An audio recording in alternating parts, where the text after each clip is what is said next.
Hello again, ladies and gentlemen. Yet another webinar. And this one's a little different. This is the first webinar of Virtual Vortex training. I am literally so excited. I can barely contain my vortex. But this webinar will help you contain yours because it's all about training you to use your vortex in a very practical way. And it's not something we can do in one webinar. There's just too much information, and this is quite an experiential thing. This virtual vortex training, you have to kind of grow into it.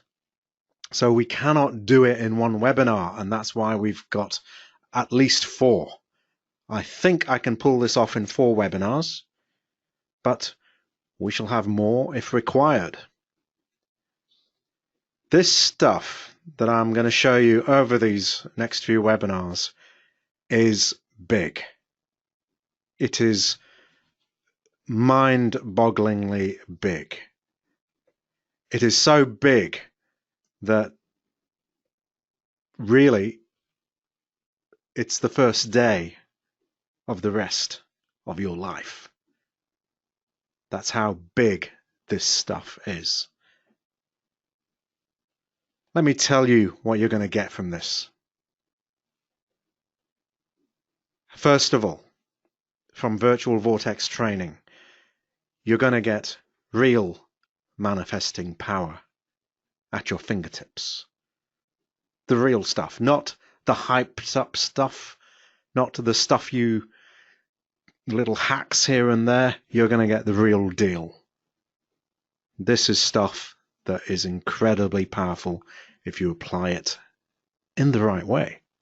And I'm hopefully going to teach you the right way.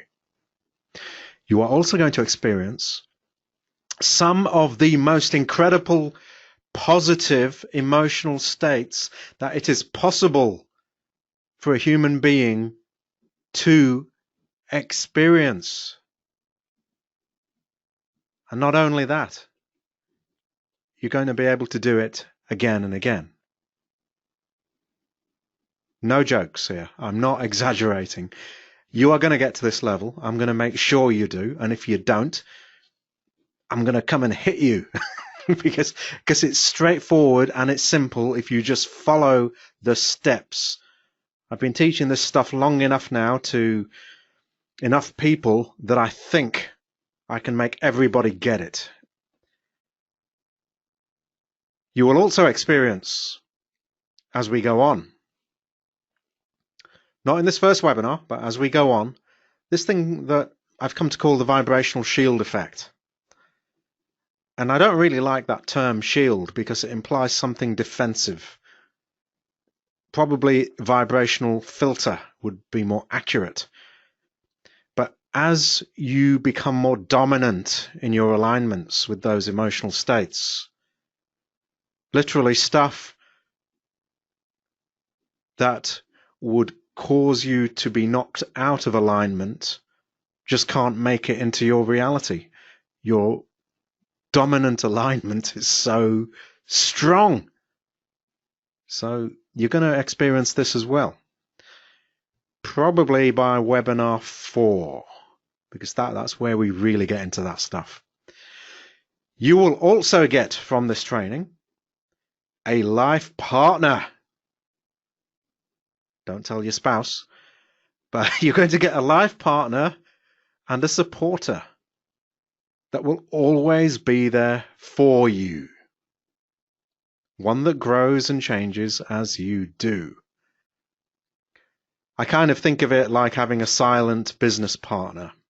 Someone that sits on the board of directors, doesn't do much, but just offers really helpful advice, but stays in the background. That's what you're going to build. That's what the virtual vortex becomes for you. You will also get that manifesting theories and ideas will start to make complete sense. You will start to realize that, for example, with Abraham, those bits where they seem to be waffling and sort of wasting time, those bits, they actually start to make complete sense, and you realize they're telling you golden nuggets of knowledge, but you haven't been able to hear it before because you haven't been a vibrational match to it. That's what's interesting, and you will experience this yourself as you try and explain these ideas to other people. To you, what you're saying will be absolutely practical, absolutely fantastic knowledge that can be used immediately. And yet to the person that's listening to you that isn't up to speed, it will just sound like waffle. It will sound like blah, blah, blah. As you raise your vibration with this stuff, you will start to understand all that stuff. And you may even go back over the Manifesting Lab stuff and realize that I have actually been saying some useful stuff from time to time. And it might actually make sense to you. You will also, as you go on through this Virtual Vortex training, start to naturally go with the flow of your life instead of trying to control every detail. This is something that has been surprising to me because I love controlling details. I'm personally someone that loves systems, in case you haven't realized, systems where everything's nicely organized and I have everything laid out in front of me. And if someone with my personality can give all of that up and just go with the flow, that's pretty amazing. And if you do go with the ideas that are presented here, you'll start to realize that most of the control that you've been seeking has come from a place of insecurity.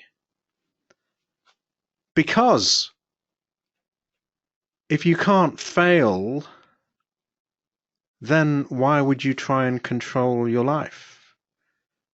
If you can't fail, you'll just naturally start to seek out a more adventurous and exciting life in whatever way that is represented to you.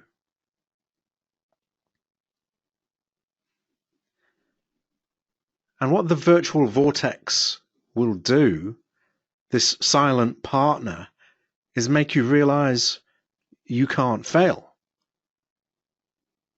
because it will always bring you back to who you really are. The other thing that this will bring, from a practical viewpoint, is an all-in-one place to do all your vibrational work.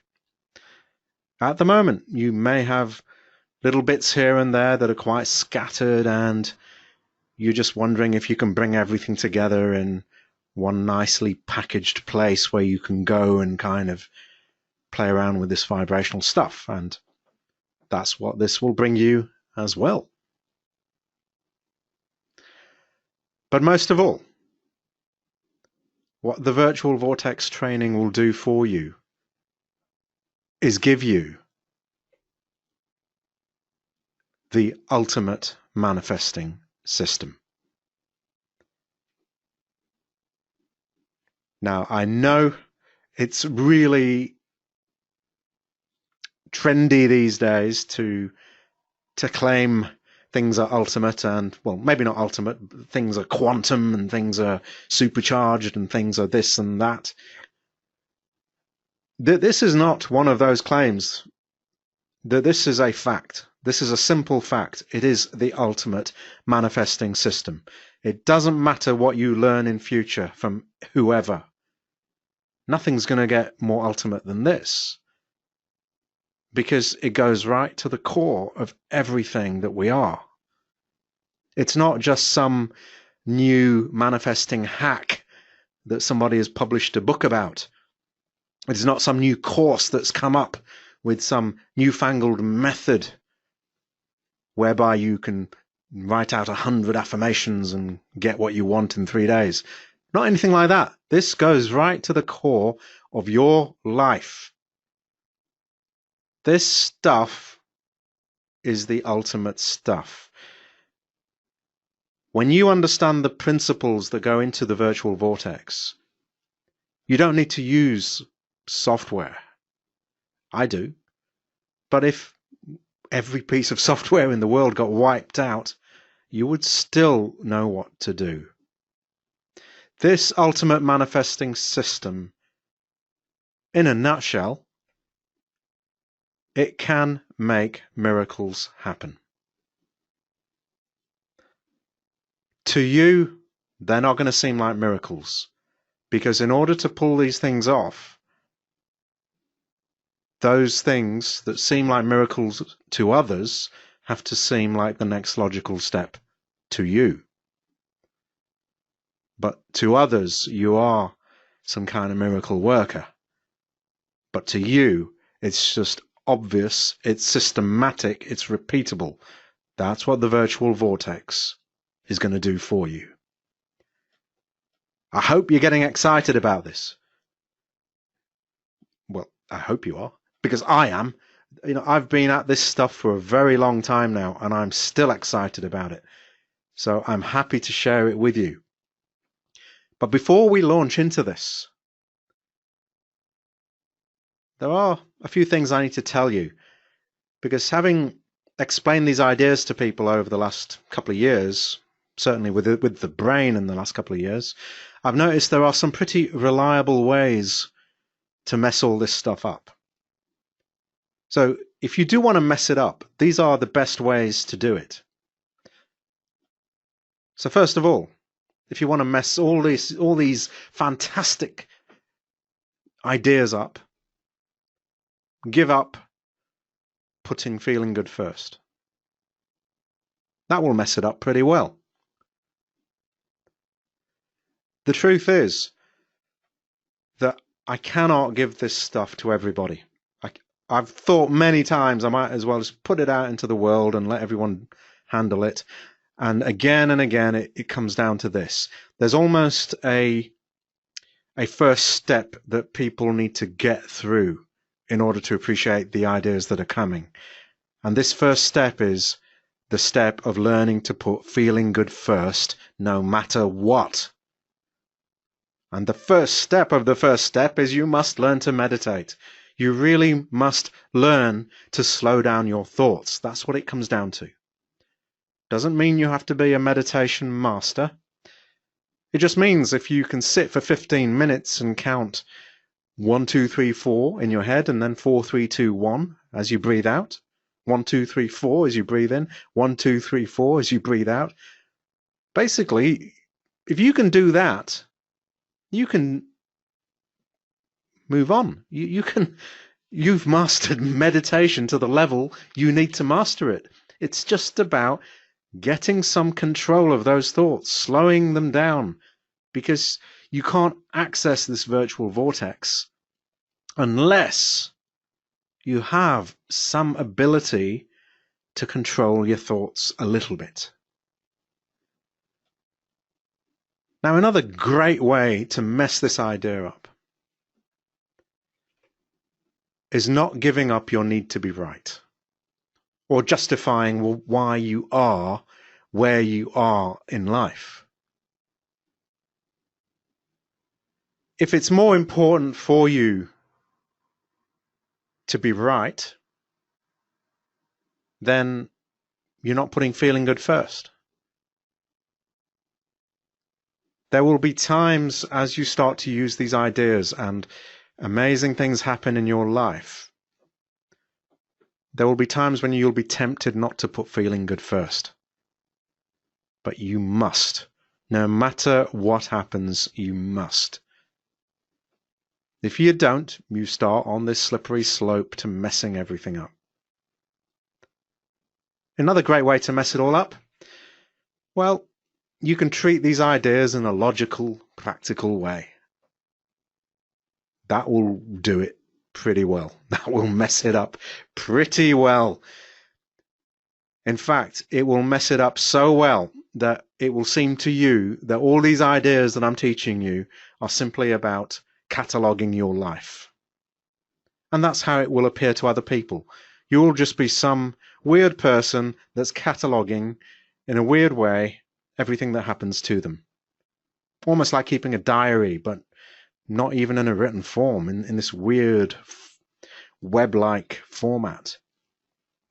That's not what we're trying to do here. We're accessing universal power, and you can only do that in a way that will be of value to you by utilizing your emotions and your intuition. Now, if you are a logical, practical person, you don't need to worry. Because if you are meditating, if you are putting feeling good first, it's almost impossible for you not to start acting upon your feelings more. So it's not like you have to change your personality. You just have to have a different mindset. The mindset of feelings rather than thoughts and logic. Another great way to mess these ideas up is trying too hard, trying to bully things into place instead of just allowing them. I'm going to talk very shortly about the difference between trying and allowing.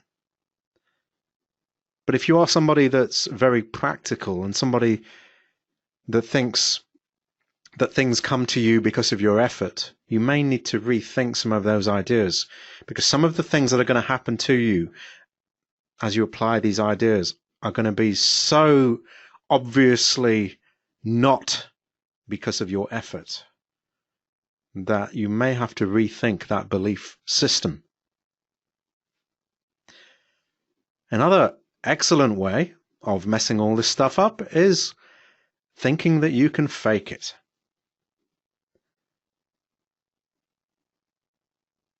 There are people who seem to think that all this airy-fairy feeling good stuff, it's just kind of a bit of nonsense, and let's get down to the real nitty-gritty of forcing our desires to happen. You'll find that that's not the case. That this airy-fairy feeling good stuff is the stuff that makes things happen. You cannot not have it. If you want to get things in your life that are going to make you feel good, you have to include that feeling good element in your vibration, because that's what the universe is responding to. And this airy-fairy good feeling stuff is what I call the fundamentals. So if you want to mess things up, just treat those fundamentals casually.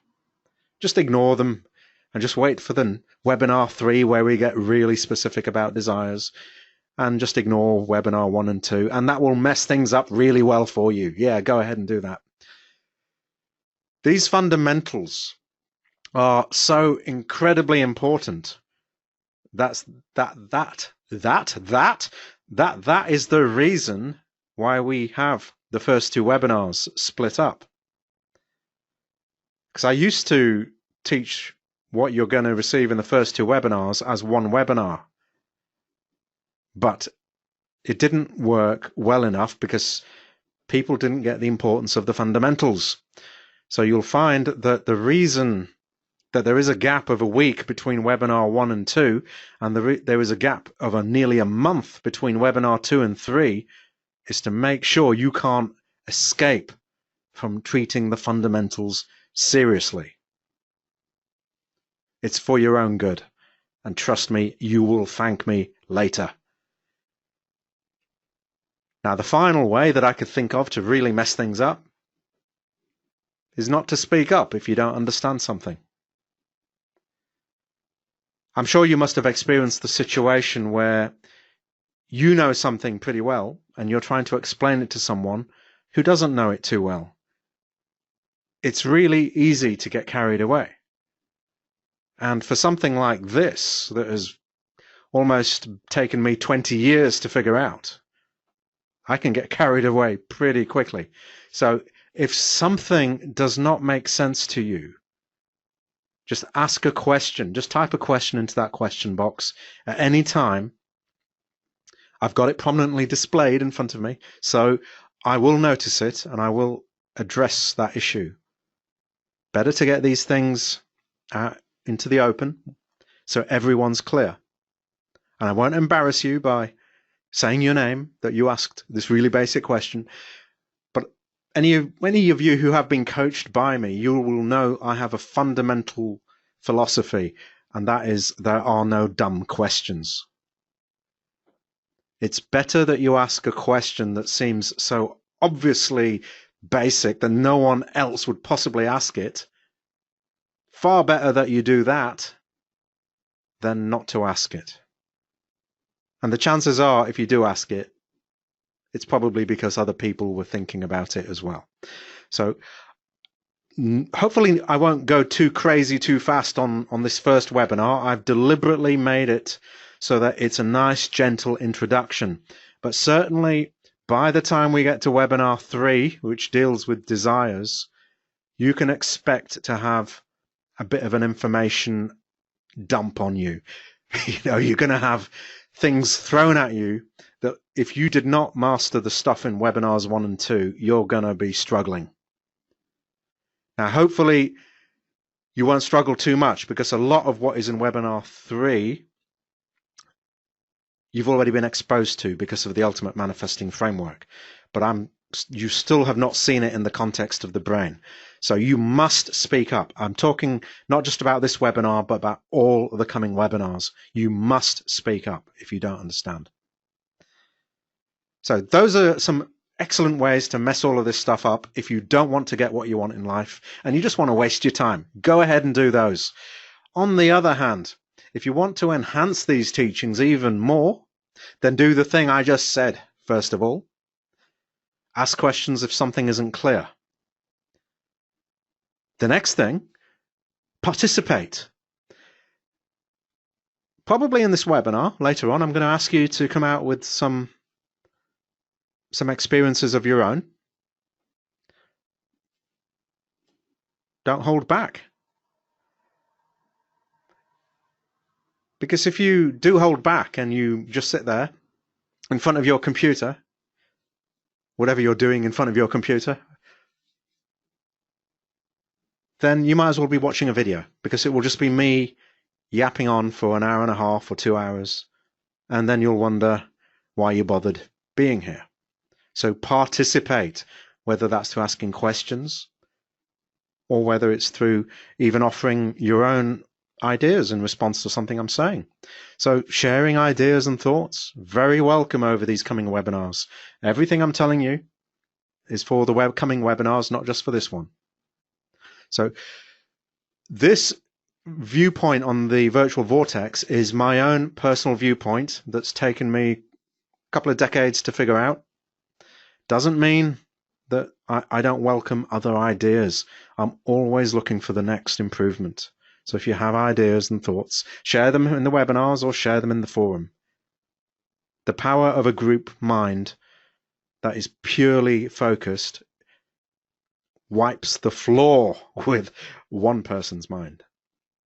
The energy is just off the charts, really. So share ideas if you have them. And also, if you want to enhance these teachings, apply what you learn. These webinars are practical. They're not intended for you to just sit there or stand there and think, oh, that's cool. Oh, yeah, I'll get around to applying that after I've done these 100 other things. Don't do that. This stuff goes to the very core of your life. It will influence absolutely every single thing you ever do in your life from now on. This really is the first day of the rest of your life. Apply it, and you will see this stuff is amazing. Mind-boggling.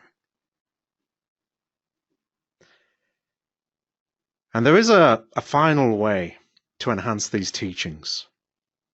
And that's to remember the fundamental principle that lies behind everything you're going to learn.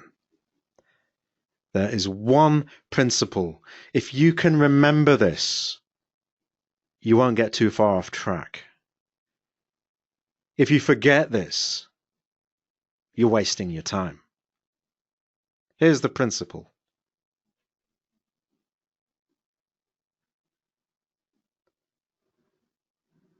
Turn on your engine before you drive your car.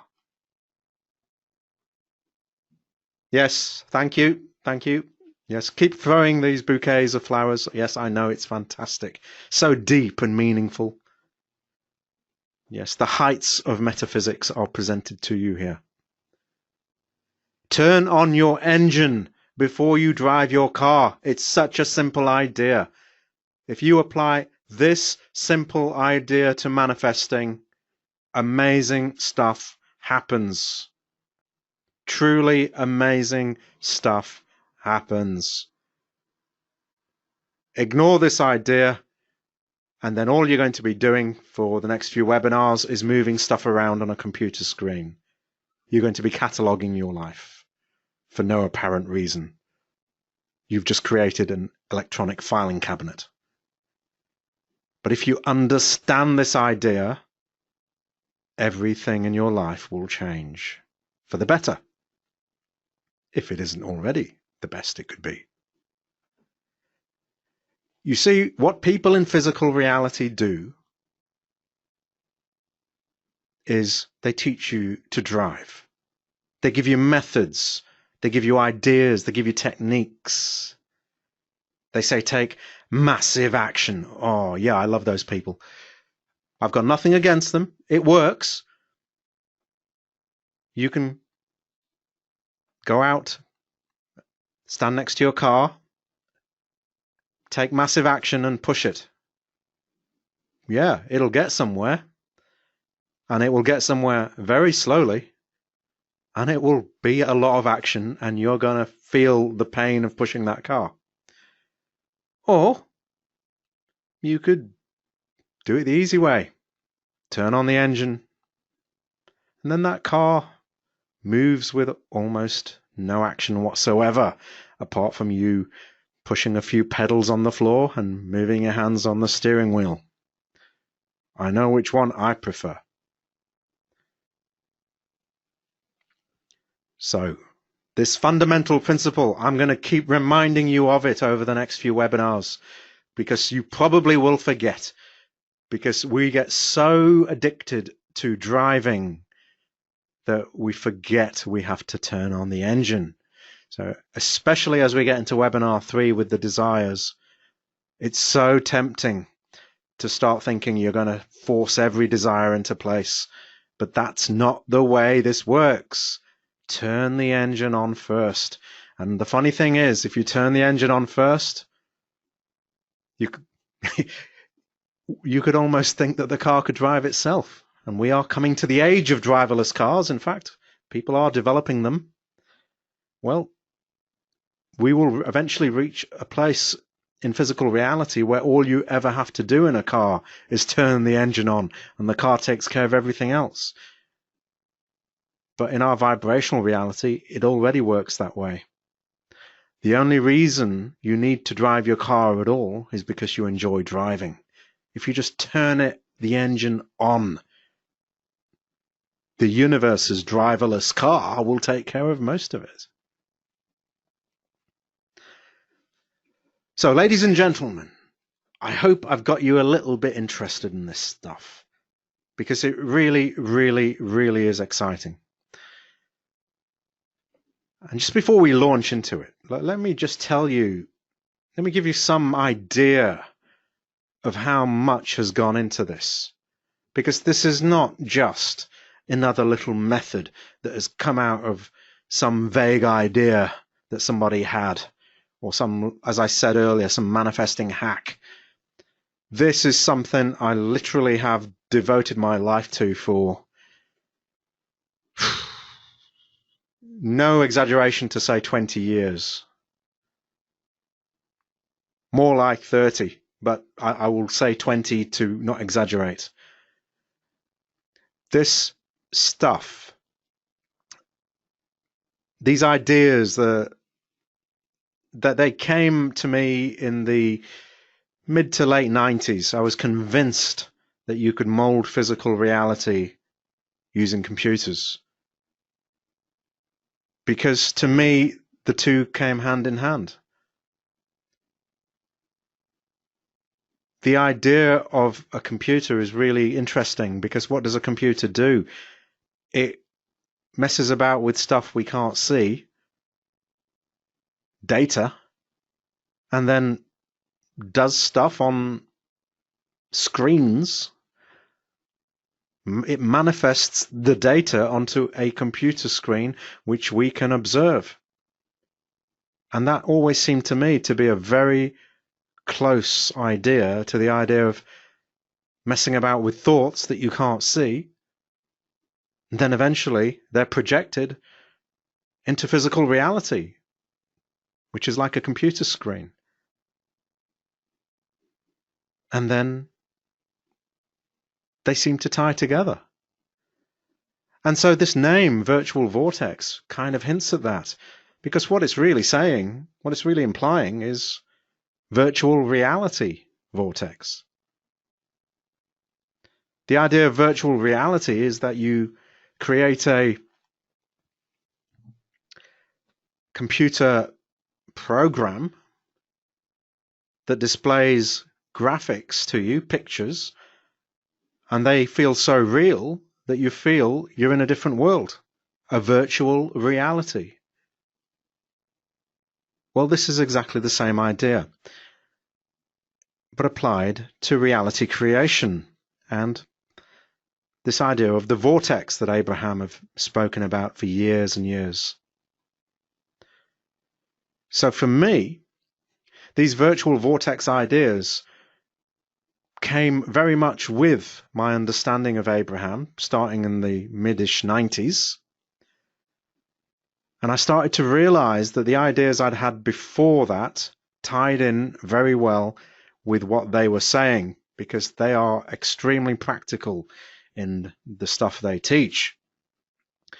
So for me, probably from the mid-90s to around the mid-2000s, I was looking for ways to implement this virtual vortex idea. And I tried many, many, many different approaches.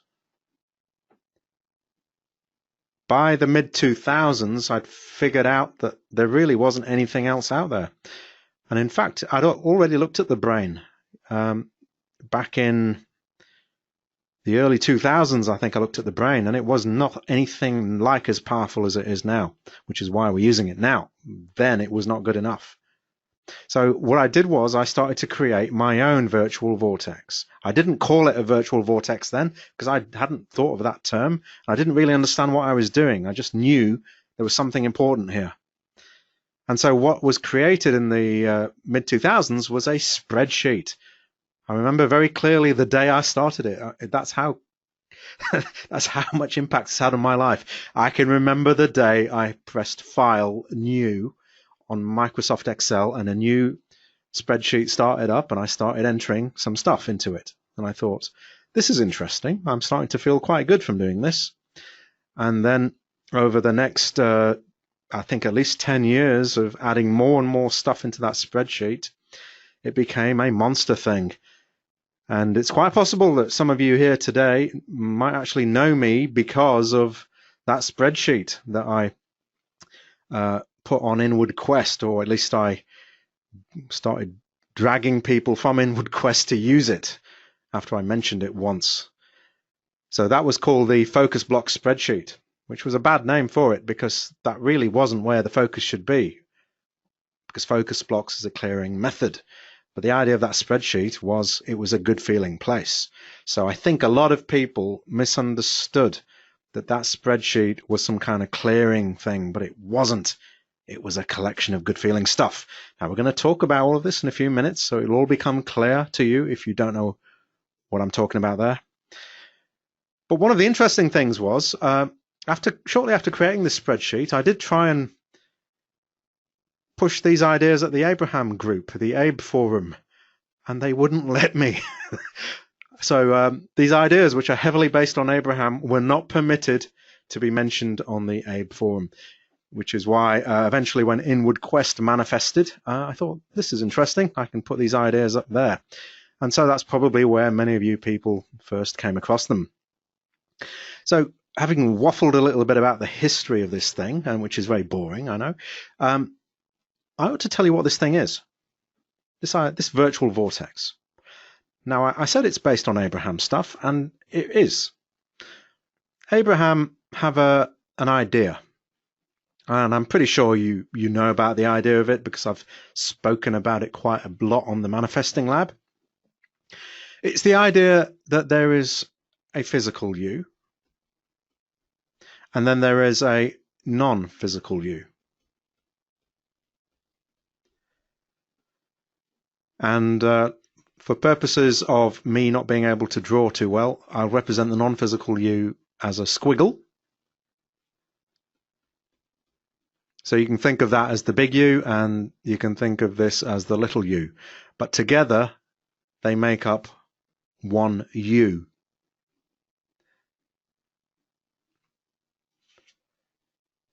Now, what's interesting about the physical you is the physical you has these things called desires. And every time the physical you gets one of these desires, the non-physical you kind of places a marker at the frequency of where that desire is.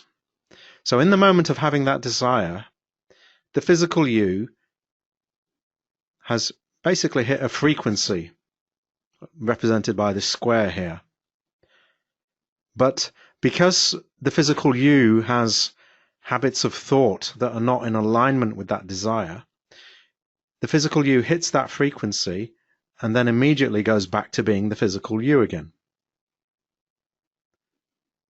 So in other words, you get this little flash of the desire, a sort of a almost momentary glimpse of the future, of what your future could be with this desire you now have. And then you go back to being the physical you again.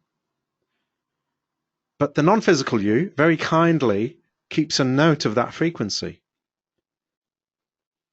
And that's the frequency of where your desire is. And it does that for every desire you've got.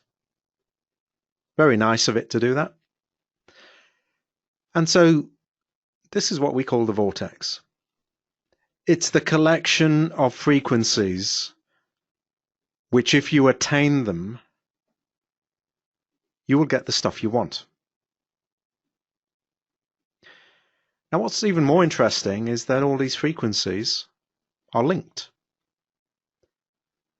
So if you attain any one of these vortex frequencies, you have vibrational access to all the other stuff that's there. Now, that's pretty important stuff to know, because that means that all we have to do to get what we want is practice that frequency. The frequency of the vortex, you could say. And in practicing that frequency for one thing, it starts to bring everything else into our physical reality.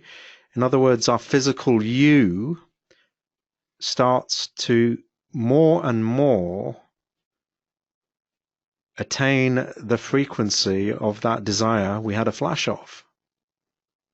And so as we acclimatize to that frequency, this thing we wanted starts to become perceptible to our physical senses.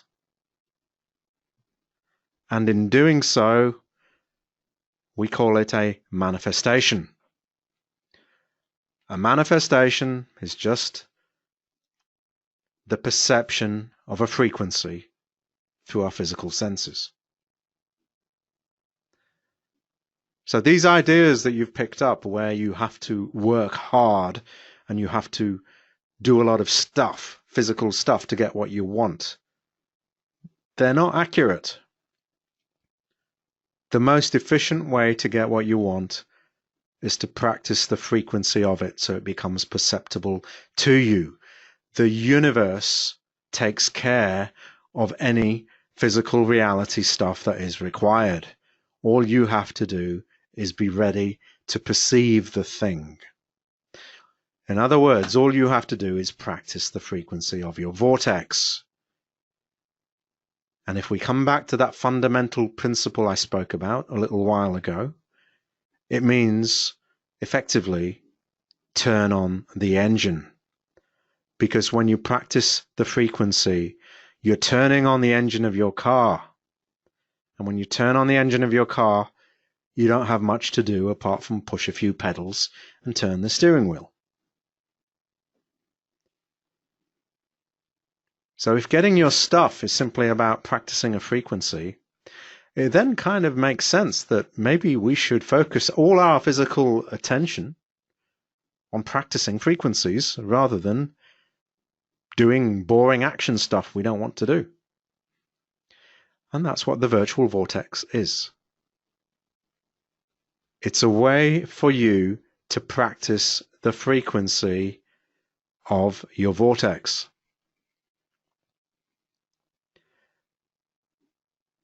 But wait a minute. I said earlier, all you have to do is practice the vortex frequency. So why do we need this thing at all? It's because this flash of desire, for most people, it's so vague and it's so far out of their vibrational range that the idea of practicing the frequency of it is just nonsense to them. They just cannot, from their physical reality perspective, convince themselves or even are able to practice these frequencies. It's almost like we need something in between that helps us to practice those frequencies. And that's what the virtual vortex is. It's an intermediary between you, the physical you, and the frequency of everything you want. And it's implemented on a computer. What I noticed all those years ago was that when I sat down and thought about these weird abstract thoughts about all this stuff I wanted in my life, I just couldn't make it feel real to me. I'm an extremely poor visualizer anyway. But even if I wasn't, I don't think I could make it real for me. So I needed something that would sit between the vortex and my physical self that would just help me practice this frequency in a more practical way, in a way that was felt more tangible. Now, I know I said earlier that data in a computer and projected onto a computer screen is almost doesn't exist at all, but it exists a lot more than the idea of a vague vibration with very little momentum behind it. So I have found over the years that this approach of using a computer to make your vortex frequency more tangible to you works pretty well. But the vortex itself is so complex, so staggeringly complicated, that this virtual vortex is really a collection of glimpses of your actual vortex. It can never be what your actual vortex is. But the energy that's contained within this vortex is so powerful, so staggeringly powerful, that even a collection of glimpses of the vortex is life-transforming.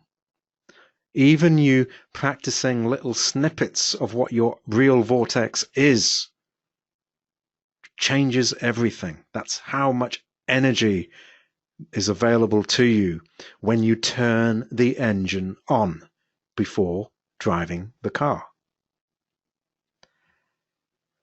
The other thing about this virtual vortex idea is that it evolves.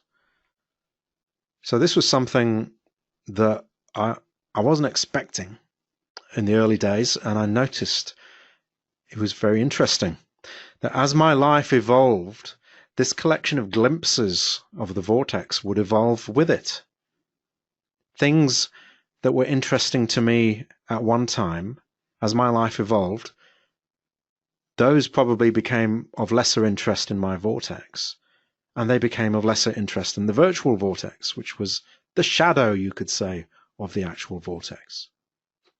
So this thing I'm teaching you, this virtual vortex idea, is not something that is you just set up and then move on to the next idea. It's something that really does evolve. So not only does your understanding of it evolve, but it evolves itself to match who you become. So that's what I meant earlier when I said it's almost like having a life partner. It really does mirror who you are. Now, all of this, I know I'm speaking in generalities. For some people, these generalities will be extremely useful in setting the framework that is to come. For other people, they just want to be shown things to drag around on a computer screen. So, let me show you the things we're going to drag around on the computer screen. Or at least let me show you the structure of how we're going to drag things around. Now, before I do any of that, if anyone has any questions about anything I've said, as I said earlier, please ask them. If anyone has any questions about any of the history of this thing or what the theory of this thing is, please jump in and ask. And if you don't ask, I'll just assume everyone's okay with it. So while you're thinking about anything to ask, let me explain the structure of this training, this virtual vortex training. I've kind of hinted at it a little bit already. Webinars 1 and 2. You are in webinar 1 at the moment. These two webinars amount to one thing, and that's how to tune yourself reliably into that virtual vortex. Because I said that virtual vortex is a collection of glimpses of your real vortex. It's of no value whatsoever if you can't align with it, if you can't practice the frequency of it. Because that frequency of those glimpses is also the frequency of the real vortex. So this is why it's so important that we've devoted 2 webinars to it, to getting into tuning yourself into it. What we're doing here is turning on the engine. And then in webinar 3, that's when we start driving the car after the engine's been turned on.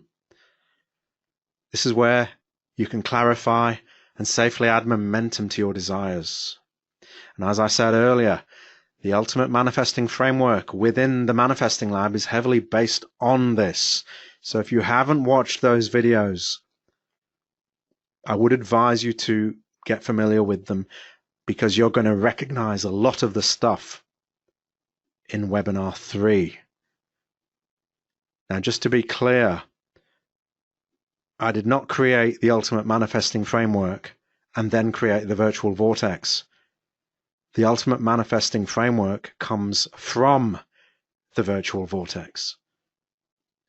Pretty much everything in the Manifesting Lab comes from the virtual vortex. That's how key this idea is.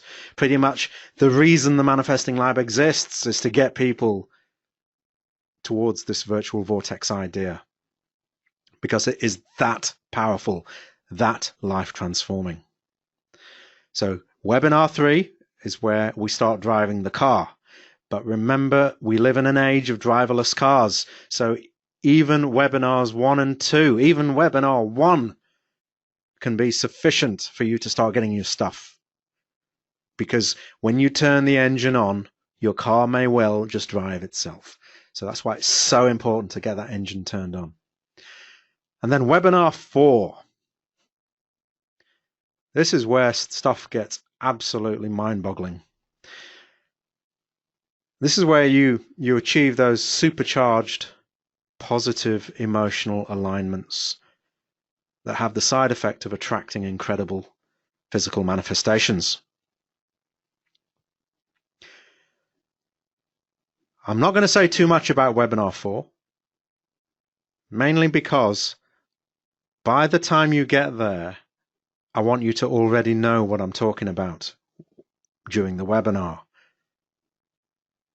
Just through systematically applying what you learn in webinars 1 to 3, I'm hoping you will have experienced already what I talk about in webinar 4. And in webinar 4, I'll just explain why what you've experienced is happening. So it's all good stuff. This is all exciting stuff. I am literally thrilled to be doing this. So let's get started, he says after however many, is it an hour? I don't know. Quite a while. But I had to lay the groundwork there. I had to give you some idea of what this thing is that we're going to be dealing with, because I haven't really hyped it up too much in the Manifesting Lab, hopefully. And I don't really talk about it too much to outsiders in the Manifesting Lab. So it's important to, at least for you, to understand a little bit about the history of this thing. This is not a fly-by-night kind of idea. It is something that's here to stay and grow. And in this group, I'm going to share new findings as they come to me, or you might even have your own. But to get started with this, the first thing we have to understand is the idea of touchstones and positive aspects. This is how we start to turn the engine on within the car of our life. Now, I'm sure most of you have come across these terms before.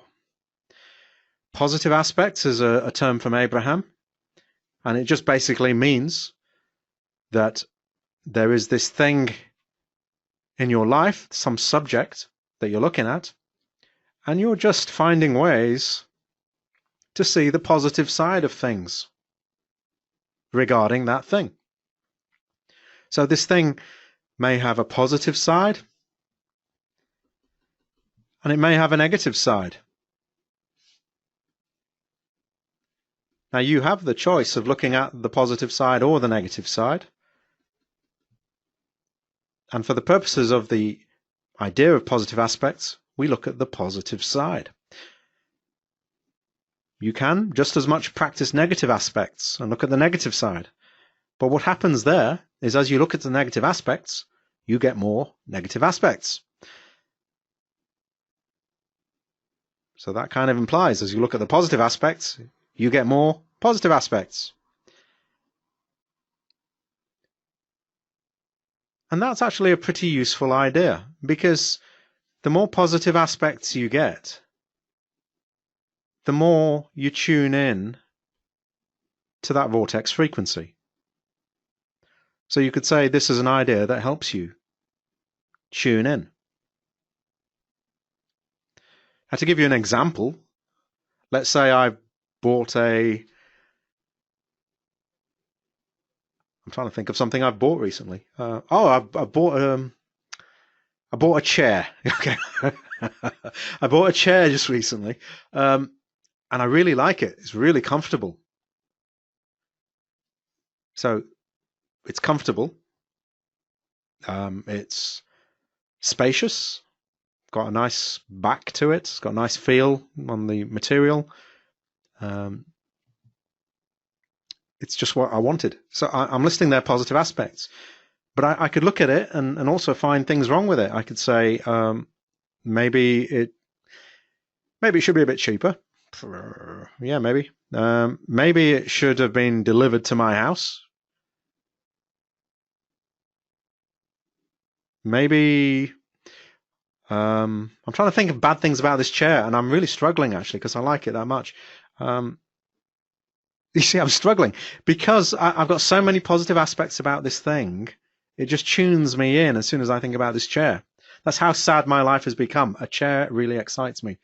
But I'm really struggling to find negative aspects. And that's what's interesting. The more you practice either side of this, the more you'll find it easier to find corresponding aspects. The more you practice negative aspects, the more negative aspects you will find, the more you will tune out of your vortex. The more you find positive aspects of things, the more you tune into your vortex. So what's the touchstone then? Well, a touchstone is simply positive aspects back in time. So if I had bought this chair many years ago and I no longer had it, then there really wouldn't be anything I could currently say about it, apart from the fact it's probably on the garbage heap somewhere. But I could still think about all those things looking back. And so looking back, I would also generate effectively positive aspects. It's the same idea, looking for positive things about that chair. So positive aspects deal with now. Touchstones are simply things that have happened in the past, but the idea is exactly the same. You're looking for good feeling stuff about this thing, so it helps you tune in. Now, if you're looking for good feeling stuff about things, isn't it quite hard then, if you've got a predominantly negative view of certain things, wouldn't you think it's quite hard then to drag yourself to find positive things? Just like a few minutes ago, I really struggled to find anything bad about this chair. Similarly, if you have a lot of negative aspects about something, you'll find it very hard to find positive aspects. So instead of trying to fight and find positive aspects of things you don't really already have positive aspects of things about, why not just find positive aspects of things that already are easy to find positive aspects about?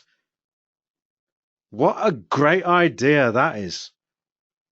Yes, let's do that. Let's just have a collection of things that are easy to feel good about. Then we'll find more positive aspects about each one of those things. And as we're doing all of that, and as we jump around from each one of those things, we tune more and more into the vortex frequency. And as we tune more and more into a frequency, the frequency becomes a habit, and we're tuning more and more into our vortex. And there, ladies and gentlemen, is the basic idea, the most basic idea of what the virtual vortex is.